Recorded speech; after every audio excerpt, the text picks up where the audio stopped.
Video ini berhubungan dengan mata kuliah Rancangan Usaha atau Bisnis dengan dosen pengampu Bapak Wahyu Isana Nasution SST MP. Video ini akan membahas materi tentang pemilihan ide bisnis. Ide usaha atau bisnis adalah respon seseorang, banyak orang, atau suatu organisasi untuk memecahkan masalah yang teridentifikasi atau untuk memenuhi kebutuhan suatu lingkungan, seperti lingkungan pasar dan lingkungan masyarakat. Mencari sebuah ide bisnis adalah langkah awal untuk mengubah keinginan dan kreativitas pengusaha menjadi peluang usaha atau bisnis yang ingin dijalankan.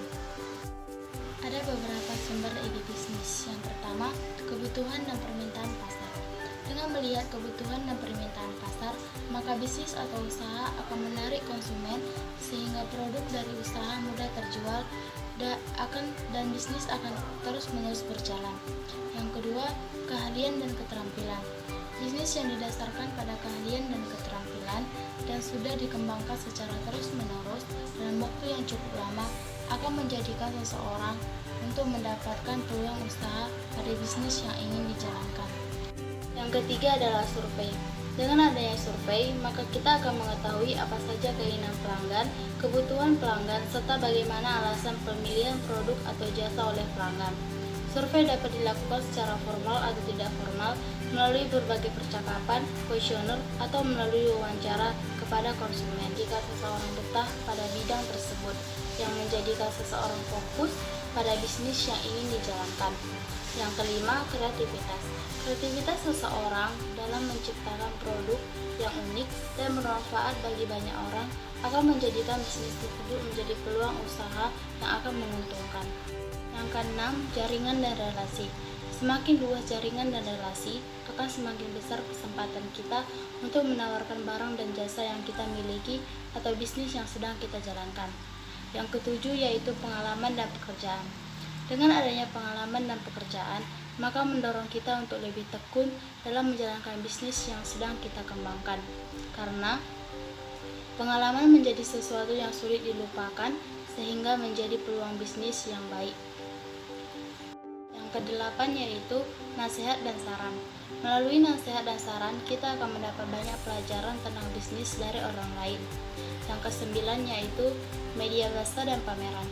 Melalui media massa dan pameran, maka kita akan lebih mudah memperoleh informasi tentang dunia bisnis.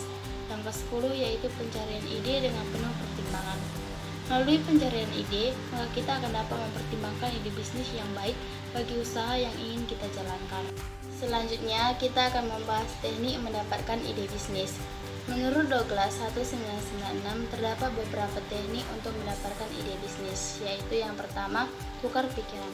Tukar pikiran dapat dilakukan melalui diskusi, rapat, sharing, atau aktivitas lain yang memungkinkan terjadinya pertukaran informasi di antara individu. Kedua, berandai-andai atau mengumpamakan sesuatu akan terjadi, juga merupakan teknik untuk mendapatkan ide bisnis yang sangat menguntungkan. Yang ketiga, kawin silang, yaitu upaya bertukar pikiran mengenai ide masing-masing yang sudah dimiliki untuk menghasilkan ide yang lain. Yang keempat, keingintahuan, yaitu dorongan kuat dari dalam diri seseorang untuk mengetahui lebih banyak tentang sesuatu informasi, contohnya dalam bisnis. Yang kelima, pendekatan.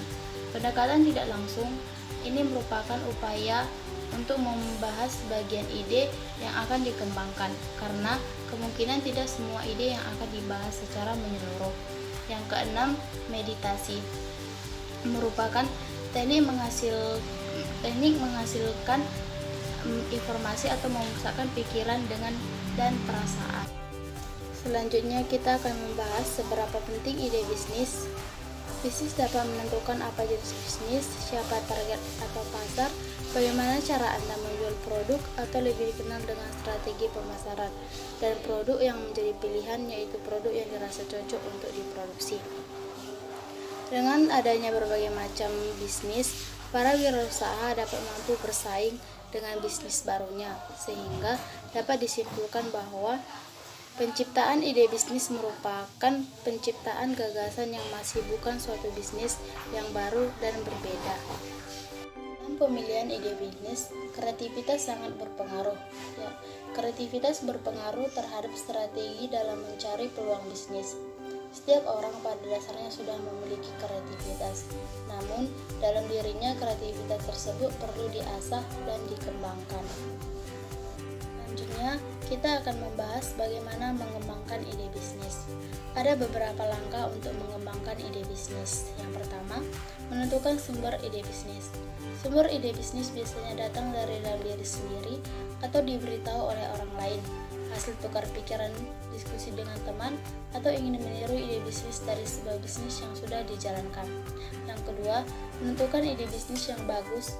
Bisnis ditemukan melalui pikiran yang positif dan kreatif. Dari bisnis datang dari berbagai sumber yang berbeda. Di bisnis yang bagus biasanya asli dari mencerminkan kesempatan bisnis secara tradisional. Ketiga, daftar ide bisnis. Tulislah semua ide yang timbul dalam pikiran sebelum benar-benar membeli bisnis. Data ini yang nantinya jadikan perbandingan antara ide yang satu dengan ide yang lainnya, agar benar-benar menghasilkan suatu ide yang inovatif dan kreatif. Yang terakhir, kita akan membahas tentang menguji ide bisnis. Salah satu cara untuk menguji ide bisnis adalah melalui analisis SWOT. Analisis SWOT merupakan suatu bentuk analisis yang dapat membantu dalam usaha penyusunan suatu rencana yang matang untuk mencapai tujuan perusahaan atau organisasi. Hal tersebut bertujuan pada rencana bisnis dalam waktu jangka panjang maupun jangka pendek. Beberapa jenis analisis SWOT menurut David Fred. Yang pertama, kekuatan atau strength. Kekuatan adalah sumber daya keterampilan atau keunggulan. Keunggulan lain yang berhubungan dengan para pesaing perusahaan dan kebutuhan pasar yang dapat dilayani oleh perusahaan yang diharapkan dapat menghasilkan peluang. Yang kedua, kelemahan atau weakness.